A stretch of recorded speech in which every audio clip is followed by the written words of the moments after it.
How's everybody doing? Everybody having a good time? Let me ask you a question. How many of you came to CPAC last year? That's great.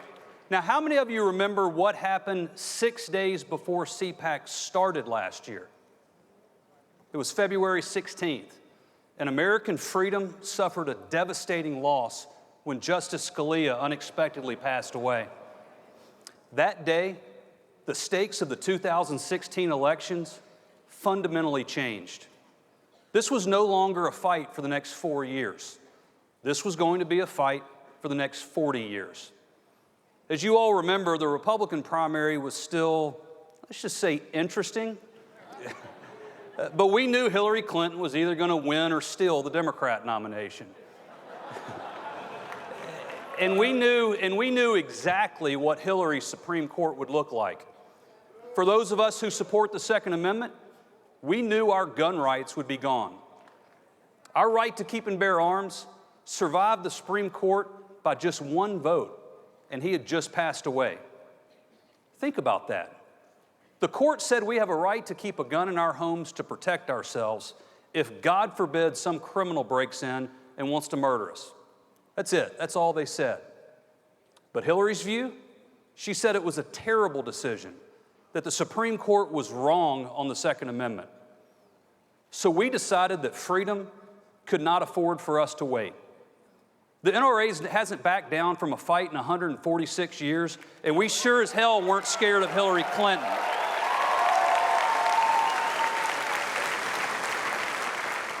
So we made the earliest endorsement in our history when we endorsed Donald Trump for president in May.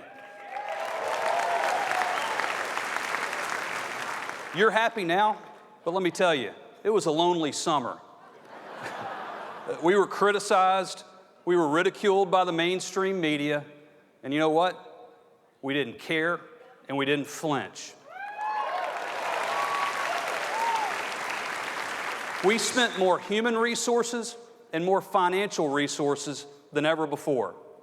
We were going door to door and running TV ads when no other group in America was fighting, because NRA members knew the soul of our country was at stake.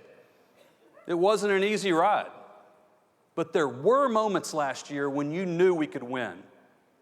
When Hillary turned her back on law enforcement, you knew Americans across this country weren't with her. When she embraced an open borders philosophy that favored sanctuary cities over the rule of law, you knew in your heart it was wrong.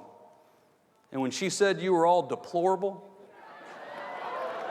and even worse, irredeemable, you thought maybe this time we the people would fight back. And Donald Trump did just that.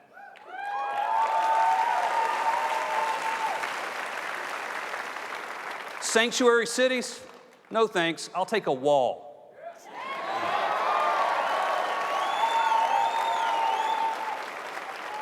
Turn our backs on law enforcement? Absolutely not. They deserve our respect and our thanks, just like the brave men and women in the military.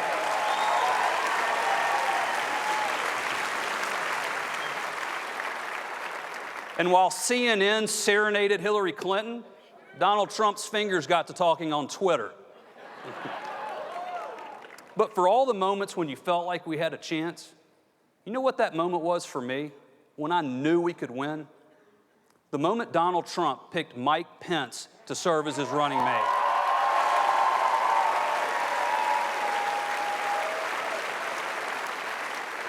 I have the honor tonight of introducing and presenting an award to the Vice President, and I couldn't be more proud to do so. The Charlton Heston Courage Under Fire Award is the highest award presented at CPAC. It's not presented annually. It's only given when a worthy recipient is a parent. It is designated to recognize individuals who have demonstrated courage, strength of character, and backbone in defending conservative values and principles. The award is a flintlock rifle. It's what the mainstream media calls a high-powered weapon of war, so we left it out back. But in reality, it represents the strength of American freedom, and so does this year's award winner. Throughout his life, Mike Pence has stood on faith and stood on principle. He remains grateful for the grace of God, the love and support of his family, and the blessings of liberty that are every American's birthright. That sums up the man, and I can't think of a better recipient of this award. Ladies and gentlemen, the 48th Vice President of the United States and his wife, Karen, Mike Pence.